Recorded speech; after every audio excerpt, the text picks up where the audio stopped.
ఈ ప్రాబ్లం చూడండి. An electric dipole of moment P is placed in a uniform electric field E with P parallel to E. It is then rotated by an angle theta. What is the work done? So our motto is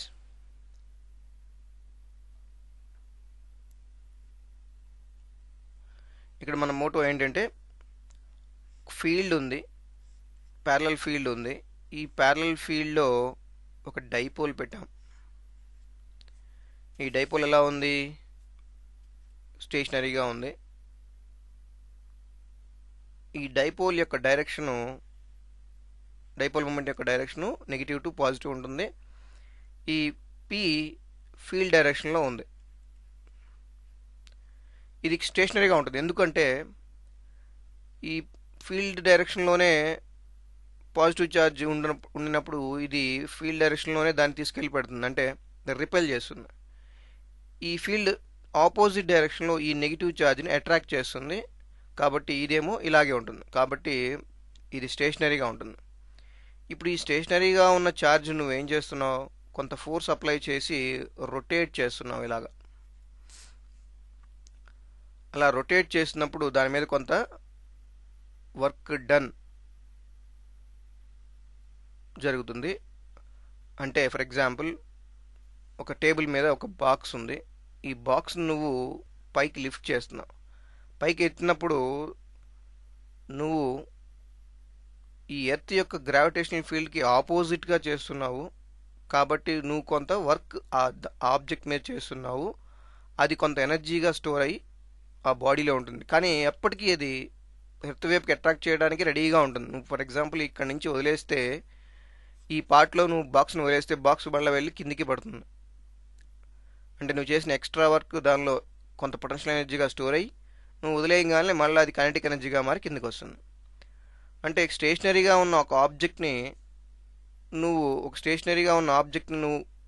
కొంత దాని మీద కొంత work చేసి పైకి తీసుకెళ్తున్నావు అనమాట. అలాగే ఇక్కడ కూడా స్టేషనరీగా ఉన్న ఒక డైపోల్ని నువ్వు కొంత ఎక్స్ట్రా వర్క్ చేసి రొటేట్ చేస్తున్నావు. సో ఆ ఎక్స్ట్రా వర్క్ ఏంటి? W is equal to how much అనేది క్వశ్చన్. ఇక్కడ ఆ ఎక్స్ట్రా వర్క్ డన్ ఎంత అనేది మనం కనుక్కోవాల్సి ఉంటుంది. ఇప్పుడు ఇన్వెస్టిగేట్ చేద్దాం. అంటే ఏ క్వాంటిటీస్ ఇచ్చారో చూద్దాం. డైపోల్ మూమెంట్ ఇచ్చారు,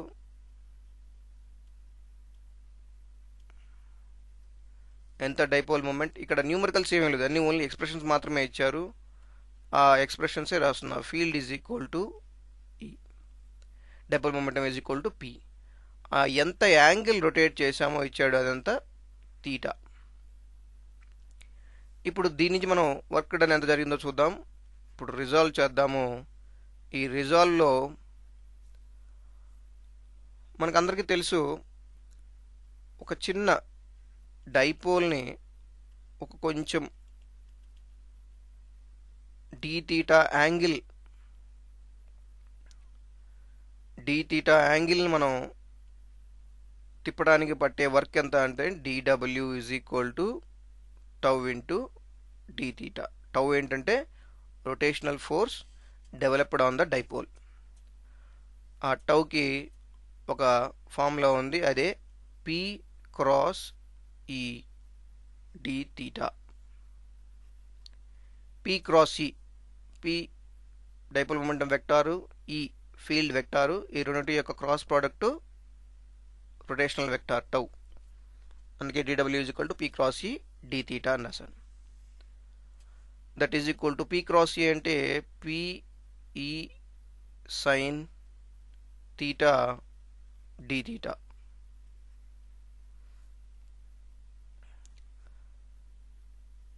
సో ఇప్పుడు నేను రెండు వైపులా ఇంటిగ్రేషన్ తీసుకుంటాను. Integral dW is equal to integral PE sine theta d theta.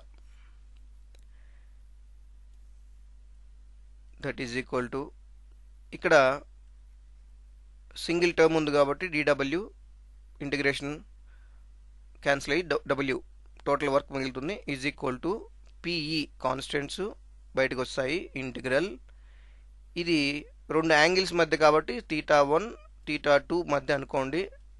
అవి లిమిట్స్ అనుకుందాం, sine theta D theta. That is equal to PE integral sine theta D theta అంటే cos theta at the limits theta 1 and theta 2 minus cos theta ఉంటుంది దాని integration. So W is equal to PE into minus cos theta. ఎగ్జాక్ట్గా limits ఏంటి ఇప్పుడు? Theta 1 first angle ఎలా ఉంటుంది? Dipole ప్యారలల్గా ఉంది కాబట్టి ఫస్ట్ యాంగిల్ 0 degrees అవుతుంది. నెక్స్ట్ యాంగిల్ థీటా అని జరిపారు కానీ మనకి ఇచ్చారు ప్రాబ్లంలో. అంటే ఇక్కడ ఈ థీటా వేరు, ఈ థీటా వేరు, ఇది యాంగిల్, ఇది ఎంత యాంగిల్ రొటేట్ చేశారని చెప్పేది. That is equal to PE minus cos first upper limit theta minus of minus cos 0. That is equal to PE minus of minus plus cos 0 1 minus cos theta. ఇది మనకి expression రూపంలో వచ్చింది. అంటే work done on a dipole is equal to PE into 1 minus cos theta